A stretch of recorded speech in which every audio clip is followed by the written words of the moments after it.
Procureur, bonjour. Bonjour monsieur. Aujourd'hui, nous aborderons tous les travers et les malentendus liés à l'indivision. Donc déjà, je vous donne la parole puisque aujourd'hui, vous avez pas mal de choses à nous dire sur cette incompréhension de à la fois ce que veut bien nous offrir la loi, mais d'un effet culturel qui justement ne nous permet pas d'arriver à cette optimisation. C'est à vous. Ouais, je voudrais dire pourquoi, comme procureur de la République, je souhaite intervenir sur les questions d'indivision, parce que finalement les indivisions, c'est des affaires de famille, c'est des affaires civiles, ça pourrait ne pas concerner du tout le procureur. Mais ça le concerne parce que ça crée une telle dissension, une telle mésentente entre les personnes, au sein même des familles, avec parfois des actes épouvantables, de violence, de confrontation, d'affrontement, parfois de harcèlement, que les dégâts en sont vraiment très importants. En plus, il y a des situations de propriété inconnues en fait, qui créent vraiment de graves problèmes aux personnes, qui n'ont pas tout à fait de domicile, qui ne sont pas certaines de pouvoir rester comme ça dans la maison qui pourtant est considérée comme étant leur maison. Enfin tout ça crée vraiment des douleurs et des problèmes profond dans la société, certes, mais surtout dans chacune des personnes qui est concernée. Et il me semble, si vous voulez, Monsieur Malael, que la dernière loi qui est passée concernant les indivisions, celle à laquelle vous commenciez à faire allusion, offre quelques possibilités plus intéressantes, plus importantes qu'autrefois, même si elle ne touche vraiment que les actes de gestion, c'est-à-dire l'entretien finalement du terrain, l'usage qu'on peut en faire, mais pas les actes de disposition, c'est-à-dire de vendre, d'acquérir et justement d'arriver à partager cette fameuse indivision. Voilà. Alors, juste avant de poursuivre, mais c'est votre temps aujourd'hui, déjà éclaircissez-nous sur ce qu'on doit comprendre par l'indivision déjà, et après je vous rends la parole. On est en situation d'indivision lorsqu'on s'est retrouvé à hériter d'un ascendant en général, hein, ça peut être aussi d'un oncle, d'une tante, d'un terrain avec d'autres. Des parents qui ont plusieurs enfants, quand même, en Guadeloupe, on sait ça, hein, c'est des belles familles ici. Bon, des générations qui se succèdent sur un même terrain, sur un même morne, hein, pour parler côté Grande Terre, quoi. Voilà, c'est bien connu, tout le monde sait ça. Le problème, c'est que dans ces successions de générations, et donc d'héritage, on n'est pas allé jusqu'au bout de la chose. On n'a jamais vraiment partagé le terrain qui était censé être la propriété du grand-père ou de l'arrière-grand-père ou de l'arrière-grand-mère, même de plus loin encore.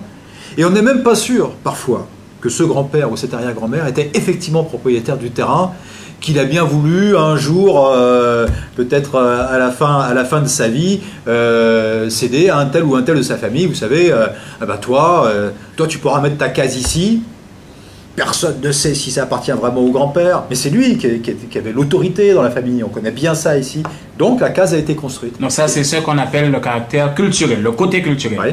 D'un point de vue juridique, juste pour cerner, et après vraiment nous allons débattre ensemble de cette difficulté à comprendre la loi, à appliquer la loi. L'aspect juridique, je ne viserai en théorie qu'un seul élément. Pour pouvoir régler une indivision, c'est en fait partager le bien ou l'affecter à quelqu'un, il faut que tout le monde, tous ceux qui sont les héritiers, tous ceux qu'on appelle les co-indivisaires, soient d'accord. Tous. Il ne faut pas qu'il en manque un. Ça, c'était avant la loi? Non, c'est toujours le cas. Avant, la loi elle a changé que pour la gestion. D'accord, excusez-moi. Qu'est-ce que j'en fais? Comment est-ce que je l'entretiens? Bon, voilà. Mais pour à quoi il peut servir aujourd'hui? Mais pour la vente, pour la cession de ce bien, même pour le partage, c'est qu'il y a une cession de ce bien entre les différentes personnes qui y ont droit, finalement, ils ont droit qu'à une part. Légalement. Hein, voilà, légalement. Il faut que le projet soit accepté par tous. Oh, le rapport que vous faites face à cette culture ilienne, j'ai envie de dire, parce que nous allons aussi parler d'une autre île qui ont une démarche plus avancée sur cette notion de loi et de la culture, il y a une dominance charismatique qui fait que la loi n'a pas à s'insérer dans ma vie de famille. C'est moi le chef de famille qui décide si toi tu en as, si tu en as pas presque. Ah oui, mais ça, si vous voulez, en soi, c'est pas gênant du tout, c'est pas contraire à la loi. Le fait que quelqu'un veuille céder à ses enfants, c'est bien, c'est pas contraire à la loi, c'est bien la loi, mais la loi dit simplement qu'entre ses enfants, le partage doit être équitable. Voilà, le mot équitable. Qu'il ne peut pas y avoir de gens qui soient énormément plus préférés que d'autres. Il peut y avoir des avantages. C'est qu'on peut faire une légation particulière, une donation particulière à certains de ses enfants et pas à d'autres. Notifié. Bon, voilà. Mais la loi dit tous les enfants ont le même droit. Les enfants légitimes, les enfants naturels. Voilà. Donc, vous imaginez... Alors, naturel, excusez-moi, je vais peut-être vous couper. Naturel, est-ce que vous êtes de nous faire une différence entre légitime et illégitime quand vous dites le mot naturel, c'est-à-dire hors mariage? Est-ce qu'eux aussi ont des mêmes droits? Ça n'existe plus aujourd'hui, M. Mallet, les enfants illégitimes. Ça, c'était à l'époque où on pensait... oui, mais il y a pas des personnes qui ont ce vocabulaire. Non, il y a les enfants légitimes, c'est-à-dire les enfants qui sont issus de l'union de deux personnes mariées l'une avec l'autre. Voilà, avec un lien administratif. Oui, un lien civil, c'est un lien civil, voilà, bien sûr. Et il y a les enfants qui sont faits hors de ce lien-là. Et c'est ce qu'on appelle les enfants naturels. Donc les enfants un lien génétique qu'on a eu et qu'on a reconnu, bien sûr, avec quelqu'un avec lequel on n'est pas marié. Que l'on soit soi-même, d'ailleurs, marié ou pas marié. Alors, vous avez mis un mot important. C'est-à-dire que pour que ces enfants soient des ayants droit, il faut que vous les ayez reconnus, pour qu'ils aient les mêmes droits que vos enfants en mariage. Bien sûr, on ne peut hériter de ses parents que quand ceux-ci nous ont reconnus. Ou alors, il y a le système d'adoption, mais c'est quand même assez marginal. Quand on adopte un enfant, c'est pareil. Il n'y a pas d'âge pour adopter. Voilà. Et le principe de droit de base dans le partage, c'est que tous les enfants sont égaux. Qu'ils soient légitimes, qu'ils soient naturels, qu'ils soient adoptés. On ne fait aucune différence. Et donc, face à la loi. Et il faut qu'ils soient, pour le partage, tous d'accord. Et tous en termes de partage de manière équitable. Ouais. Voilà, c'est ce point déjà que je voulais dire. Donc c'est très difficile, bien sûr, c'est très difficile. Alors, bien évidemment, actuellement, la difficulté peut-être que vous rencontrez, vous allez nous raconter tout cela, parce que malheureusement ces familles s'éclatent au prétexte de cette notion d'indivision, se retrouvent au tribunal, se déchirent, s'insultent, il y a même des coups de sable qui se promènent sur l'île.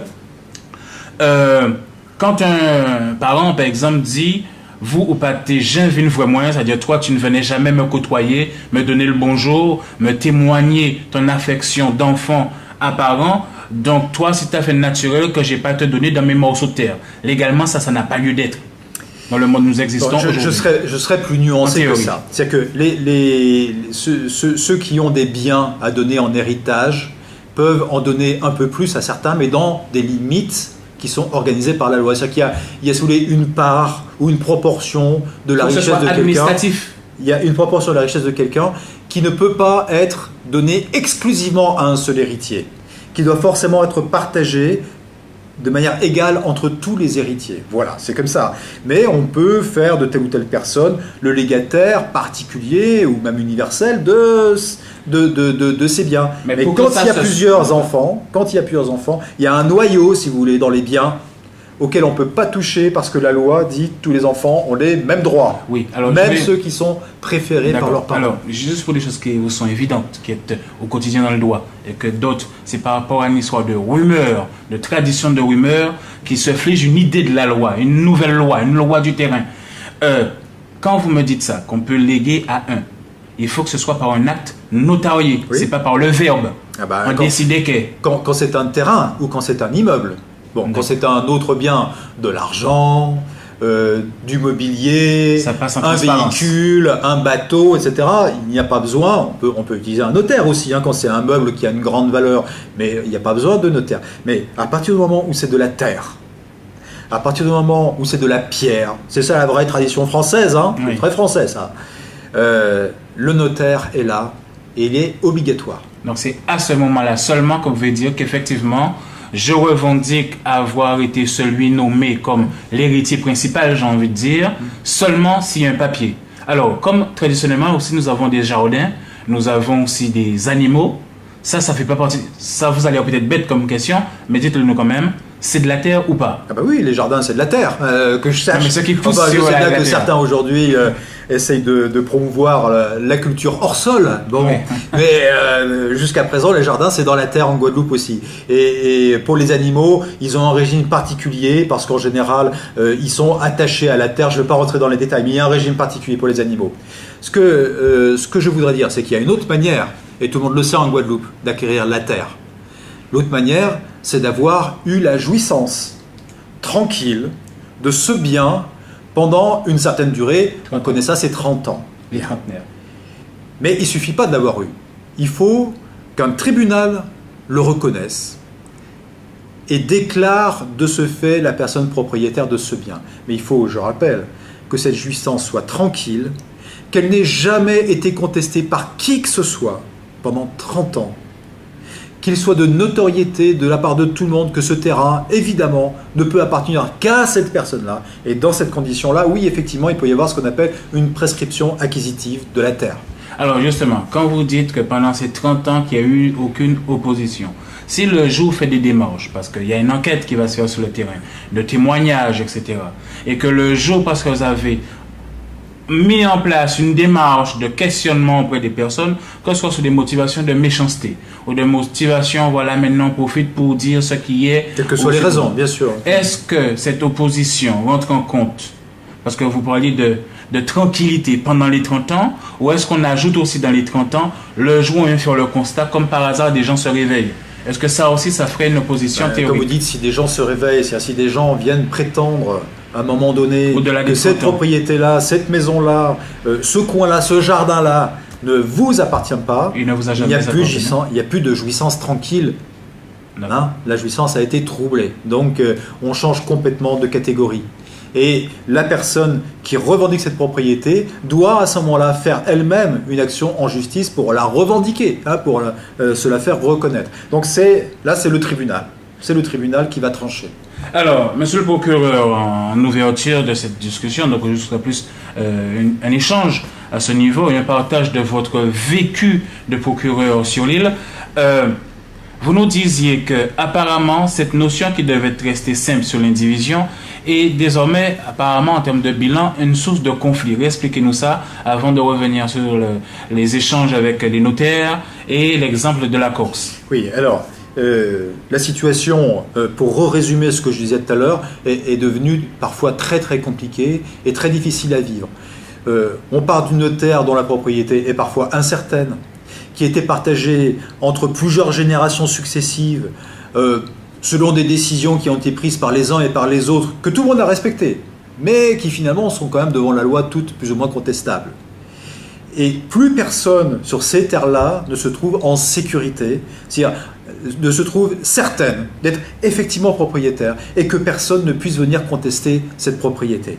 Et on arrive à des mésententes dans les familles qui sont dramatiques et qui vont jusqu'à des extrémités, qui vont jusqu'à la cour d'assises. Et alors là, si vous voulez, moi qui suis le procureur, c'est quand même quelque chose qui m'interpelle et sur lequel je souhaite agir. Alors, nous avons réfléchi. Quand je dis nous, c'est pas simplement les magistrats du tribunal. C'est l'ensemble finalement des professionnels qui sont concernés par cela. On a essayé de se rapprocher de différentes personnes qui ont pu avoir des expériences par ailleurs. Et je me suis approché en particulier de la Chambre des notaires depuis un peu plus d'un an et demi maintenant, et disons on est en train d'y réfléchir parce que la réponse est plus compliquée qu'il n'y paraît. Il y a la réponse technique juridique du juriste qui dit bah voilà, il n'y a qu'à faire ceci, il n'y a qu'à faire cela, telle action devant le tribunal, et puis ensuite on va voir le notaire, etc. À la limite, c'est possible. Mais la véritable complexité de ces affaires-là, c'est que les gens qui se trouvent dans l'indivision, certes, trouvent que c'est une situation qui est insupportable, mais craignent, sans doute à juste titre dans certaines situations, que ce qui va être ou qui pourrait advenir, qui pourrait être révélé à l'occasion de la mise à plat de tout ça, puisse créer des dommages dans les relations entre les personnes, dans la mésentente dans une famille, encore plus importants que la situation telle qu'elle est aujourd'hui. Donc il y a une vraie difficulté. Pour nous, pour moi en tout cas, c'est une difficulté qui n'est pas sans solution. Parce que quand même, un jour ou l'autre, il faudra qu'on en sorte, même en Guadeloupe, de cette affaire-là. Il faut que les gens puissent, quand ils construisent... En toute transparence, monsieur le procureur. En fait, je suis en train de nous dire que des fois, des personnes, si elles devaient aller trop loin dans ce caractère administratif et passer au tribunal, eh bien, certains autres parents pourraient aussi faire des démonstrations verbales, des dénonciations officieuses de coucherie, que tu es un enfant à droite, à gauche. Oui, alors c'est ça, ça peut faire ressortir des histoires de famille, ce qu'on appelle des histoires, des secrets de famille, des choses qui sont très respectables, très profondes, que tout le monde a dans la tête. Enfin, et ça, c'est plus propre à ce caractère ilien. On retrouve pas dans je les- pense les qu'il y a indivisions en Guadeloupe une parisiennes. structure sociale, vous y faisiez allusion à très juste titre au départ, qui a favorisé un développement très très important de ce phénomène-là, et donc le résultat, on le voit bien sur le terrain. Et avec des gens qui sont des très grandes familles, qui sont organisées autour d'un patriarche ou d'une matriarche, hein, puisque c'est matrimonial parfois aussi, et toute cette organisation qui s'est faite, ne s'est pas faite en dehors de la loi. Mais aujourd'hui, pour qu'elle soit reconnue, pour qu'elle soit finalement officielle et qu'elle puisse plus être contestée par une famille qui s'éclate aujourd'hui, parce que la structure guadeloupéenne est en train de muter, est en train de changer, on le sait bien, depuis une vingtaine d'années sans doute. Donc il faut qu'on arrive à permettre à tout un chacun, sans tout casser dans les familles, à faire en sorte que chacun se retrouve finalement chez lui. Voilà. Alors, on a une expérience qui se rapproche, c'est celle de la Corse, vous commencez à y faire allusion tout à l'heure. En Corse, il y a beaucoup de points communs, on le sait, avec l'ensemble des îles de l'outre-mer. D'ailleurs, la Corse, c'est déjà un peu l'outre-mer. C'est une île. Les familles sont aussi organisées en grandes entités, avec beaucoup de personnes, avec des empilements de générations, avec des cousinages croisés, recroisés, décroisés, etc. Donc quelque chose vraiment qui ressemble, avec un fort sentiment d'appartenance dans ces ensembles, les uns à côté des autres, avec là aussi une organisation où il y avait des gens qui étaient un petit peu un conseil de famille, qui décidaient pour un peu tout le monde, qui attribuaient des terres. Et en Corse, ils sont arrivés, pas partout, à quelque chose quand même d'assez intéressant il y a déjà quelques années, qui permettait, sans soulever tout ce qu'on évoquait tout à l'heure, en tout cas sans trop en soulever, d'aboutir finalement à un accord de famille, à un nouvel accord, sans aller forcément rechercher profondément dans les racines de tout ça.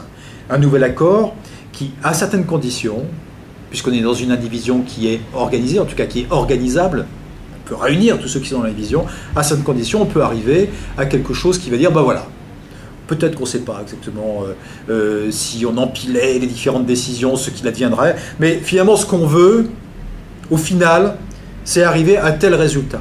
On veut que tel endroit, telle personne, etc. se trouve là, et puis les endroits où c'est pas possible de négocier parce que les gens ont trop d'inimitié entre eux, ils ont trop accumulé de ressentiments.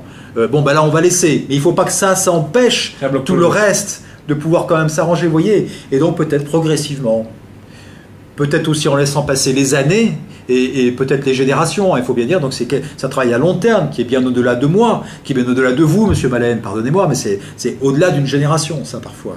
Mais il faut commencer ce travail-là et petit à petit arriver à donner à chacun la propriété, le bien finalement auquel il a droit. Alors, juste pour revenir, autant si c'est un exemple, donc travaillons sur les points en commun, les points favorables, et à la guerre, ce qui cause problème, on le laisse à côté pour ne pas empêcher l'indivision, le partage de cette indivision. Maintenant, la petite difficulté, autant par les culturels, là on revient sur un exemple où les humains se sont entendus alors qu'ils sont du même parenté. Maintenant, la Corse n'ont pas voté comme nous dernièrement, nous avons voté non. La Corse a désormais un régime particulier. Donc, est-ce que ce que vous êtes en train de nous dire, ça veut dire que, comme vous me le disiez souvent, lors d'affaires en tribunal, donc le juge a son regard, ce détachement, savoir comment adapter, etc. Comment faire ça passer en fait d'un point de vue administratif? Est-ce que le juge aura cette liberté, on lui demande aux Antilles d'avoir une forme de liberté de réaliser quelque chose sur une entente? Vous voyez, parce que nous, la loi est un peu différente de la Corse. On n'a pas comme eux la possibilité de modifier des lois. Malel, la loi est la même. Mais la loi, c'est pas un carcan dans lequel on ne peut pas bouger. Hein. Ben, dites-nous cela. Pas du tout. C'est notamment la loi qui règle ces affaires-là. C'est une loi qui est faite pour favoriser la paix des familles, pour permettre à chacun d'avoir sa propriété. L'objectif de la loi, finalement, c'est notre objectif à nous tous. Bien. Moi, ce que je veux quand même vous dire, si vous voulez, ce qui s'est passé en Corse, je suis absolument certain que ce n'est pas placable et reproduisable direct comme ça en Guadeloupe. C'est certain. La Corse est une île, la Guadeloupe est deux îles, et je peux vous dire que c'est deux îles très différentes, mais qui ont des points communs, et il est intéressant quand même de voir comment eux, ils ont pu faire pour voir si on ne pourrait pas, sur la démarche, par exemple, sur le principe, initier quelque chose qui se rapproche. Donc j'ai fait cette proposition-là au président de la Chambre des notaires, le nouveau président qui vient d'être élu. Il m'a dit qu'il était vraiment intéressé. On va y réfléchir, on va essayer de faire des propositions. Moi, je pense qu'il y a aussi une stratégie, si vous le permettez, pour réussir ce genre de choses-là. Il faut qu'on commence par un bout de la Guadeloupe. Voilà. Il ne faut pas vouloir faire un truc qui va s'appliquer à tout le monde comme ça, tout d'un coup, c'est impossible. Mais si par exemple, modestement, on réussissait à faire un truc bien, dans un coin, d'un secteur, d'une commune, de la Guadeloupe, et que ça ait bien marché, qu'on essaye plusieurs méthodes, si vous voulez, qu'on essaye d'expérimenter des manières de faire qui soient adaptées à notre mentalité ici. Voilà. Moi, je suis sûr qu'on pourra arriver à inventer des choses qui soient vraiment une manière guadeloupéenne de régler ces problèmes d'indivision. Et la manière guadeloupéenne, ça ne veut pas dire débrouiller, pas pécher. Ça veut dire j'applique la loi parce que la loi me permet de le faire. Je l'applique intelligemment et je l'applique avec ma culture, avec mes moyens, avec mes idées à moi. Donc autant la loi peut s'assouplir, mais restons dans la loi.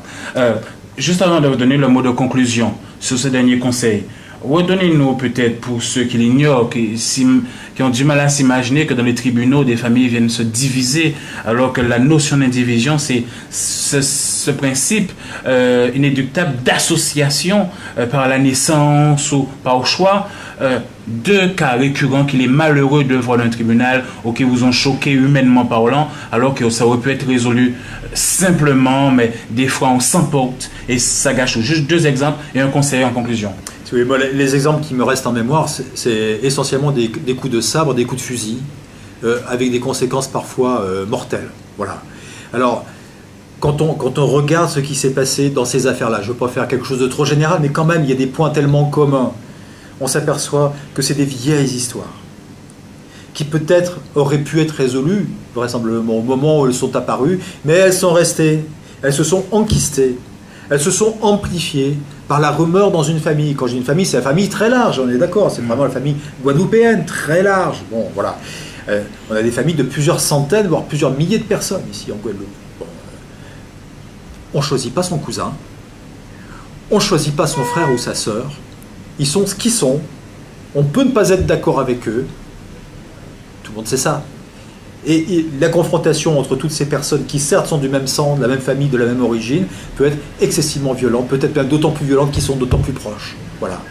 Donc il y a un danger mortel, mais c'est pas juste pour faire de la littérature que je dis mortel, il y a un danger vraiment mortel dans ces affaires-là, parce qu'elles touchent profondément les gens dans leur identité, pas simplement dans la terre, dans le bien, mais dans la reconnaissance de leur existence au sein de l'entité qui est quand même première en Guadeloupe, qui est la famille. Voilà.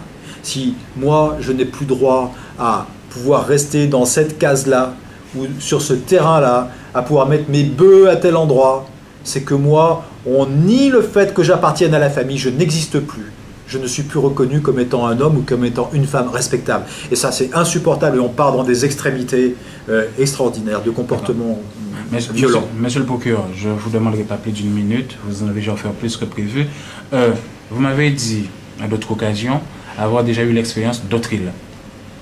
Dans cette notion d'individuation problématique, paradoxale mais problématique, la Guadeloupe, c'est vraiment différent, bizarre. Oui, bon, tout est un peu différent. Il y a dans mon parcours professionnel, j'ai connu deux autres pays d'outre-mer.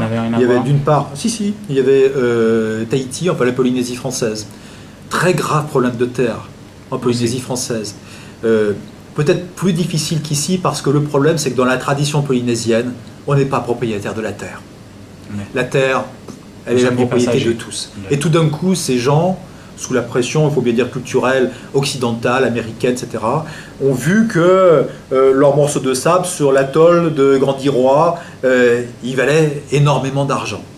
Et ils ont commencé à réfléchir comment est-ce qu'on va partager une terre qui ne nous appartient pas. Problème très difficile, qui ressemble beaucoup à ici, avec des familles énormes qu'on appelle les fétéis. Voilà.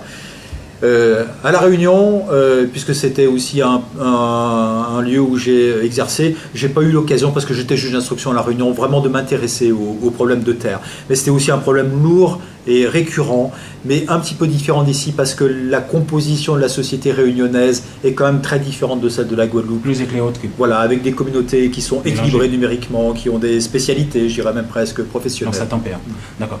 Un conseil pour tous ceux des fois qui ont peut-être tendance trop facilement à s'emporter, ou peut-être que ce mot indivision fait aussi peur que le mot gendarme, excusez-moi de le dire ainsi, que des personnes, comme vous dites, des pulsions peut-être enfouies, se réveillent de manière inconsidérée.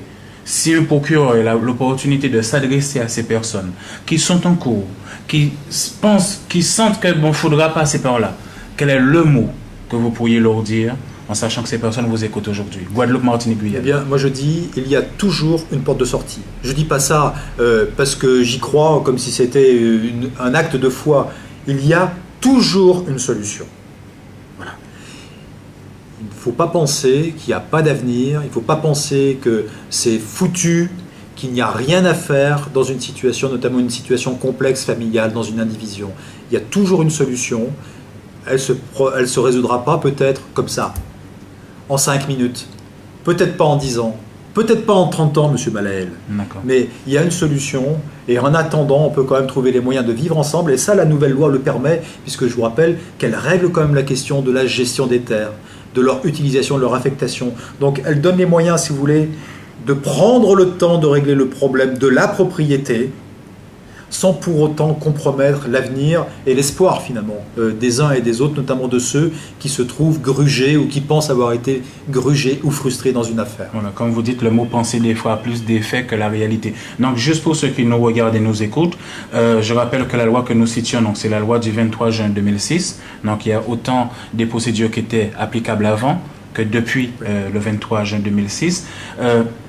Juste excusez-moi sur ce mot, donc vraiment, pour ces personnes qui, parce qu'on est aussi un pays d'actes de foi, même si vous devez rester dans des normes administratives et juridiques, est-ce qu'on peut se permettre, en conclusion aussi, de dire à ces personnes, dans le doute, aussi de se dire qu'on peut faire confiance au système juridique, c'est-à-dire qu'à la rigueur, si on imagine qu'il n'y a pas de solution, que la meilleure solution parmi les pires, ça reste quand même le tribunal, puisqu'un tribunal n'a pas pour objet de léser un être humain plus qu'un autre? Est-ce qu'on peut se permettre de dire ça? Oui, si vous voulez. Moi, je crois que le premier réflexe quand on a un problème de terre, c'est d'aller voir un professionnel. Il faut aller voir un notaire. Ils sont là pour ça. C'est vraiment leur métier. L'objectif n'est pas de léser. C'est des spécialistes. Il n'y a aucun problème pour aller voir un notaire. On aura toujours un rendez-vous. Alors peut-être qu'il faudra laisser un petit peu d'argent, bien sûr. Mais attendez, c'est quoi? Par rapport à des années peut-être de questions qu'on se pose, de réponses qu'on n'a pas, de rancœur, de difficultés de relation avec sa sœur, sa cousine, son frère, etc. Moi, je crois qu'il n'y a pas de prix pour arriver à retrouver la paix et le bonheur dans la famille. Voilà. Donc, le premier réflexe, c'est le notaire. Le notaire, ce n'est pas forcément ensuite direction tribunal. Pas du tout. Il y a tout à fait les moyens, dans le cas d'une indivision, de pouvoir organiser un vrai dialogue entre les personnes. Et quand même, dans ces affaires-là, la loi de la famille, quand elle ne heurte pas les principes fondamentaux de la loi de nous tous, de la loi de notre société, ce sera celle qui s'appliquera. Parce que la société a intérêt à ce que sa cellule de base de la famille soit une cellule solide, une cellule sur laquelle on puisse s'appuyer tous. Monsieur le procureur, merci. C'est moi qui vous remercie.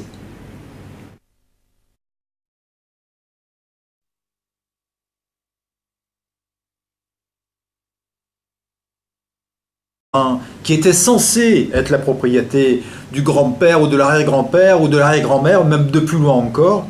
Et on n'est même pas sûr, parfois, que ce grand-père ou cette arrière-grand-mère était effectivement propriétaire du terrain, qu'il a bien voulu un jour, peut-être à la fin de sa vie, céder à un tel ou un tel de sa famille. Vous savez, toi, tu pourras mettre ta case ici.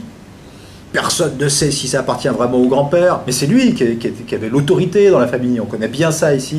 Donc la case a été construite. Donc ça, c'est ce qu'on appelle le caractère culturel, le côté culturel. Oui. D'un point de vue juridique.